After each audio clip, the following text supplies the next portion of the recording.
All right, we all love bleeding edge technology, but what happens to that technology when it becomes not very useful anymore? Just like this 8 megabyte Sony memory card for the PlayStation 2. Well, I might have an idea for at least some of it.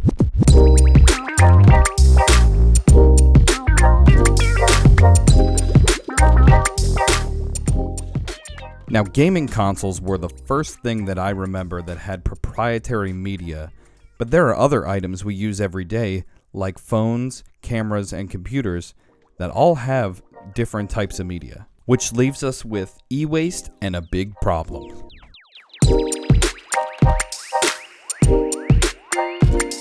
So the big problem I'm referring to is buying proprietary media specifically for something and then not being able to use it again for something else.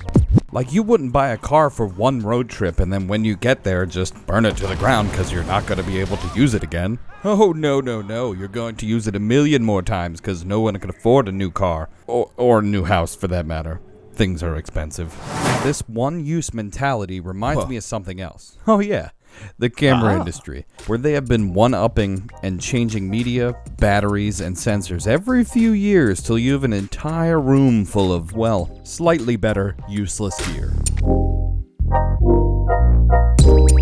Just like this 8 megabyte memory card from Sony. It really doesn't have a use anymore. But I may have found a solution for the camera issues I was having. The issue I was having is that everything uses different stuff. Let me show you.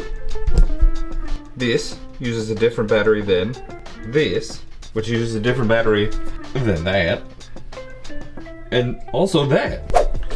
All the battery types are crazy, so that's why I made a wall to charge them all, which I do have a video about down below. It's pretty good. But media was a whole different problem. Samsung solved this for a while with their T5 drives. But now these are even becoming a little less useful because of how they are. This is where a company comes in and helps out a little bit. Atomos has made a monitor that records directly to SSDs, making it super easy to pop it right out, edit your videos, and then upload them. Not actually having to transfer a terabyte worth of footage from your card to your computer and then delete it later on.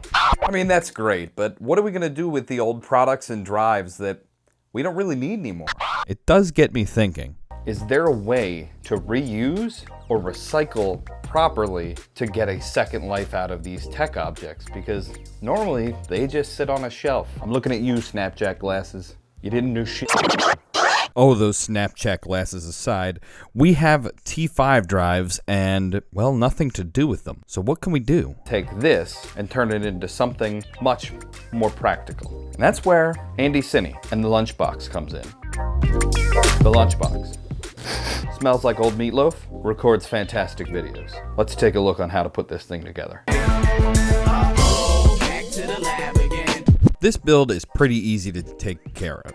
All we really have to do is take apart this Samsung drive and then put it into the new Lunchbox enclosure. Which, to do that, all we have to do is take apart the Samsung drive, which is a few screws under the stickers on each end, pop out the memory module from the current USB-C type module, and insert it into the AndyCine kit. It's as easy as packing lunch. Now, this may not seem like much, but it makes the drive a completely different connector, making it more useful to what I need now, which means I can use it with the Atomos. So instead of paying $400 for a drive, I paid $80 a while ago, used it for a long time, and then now can use it again. Which, reusing technology for any sort of secondary use is going to help us in the long run.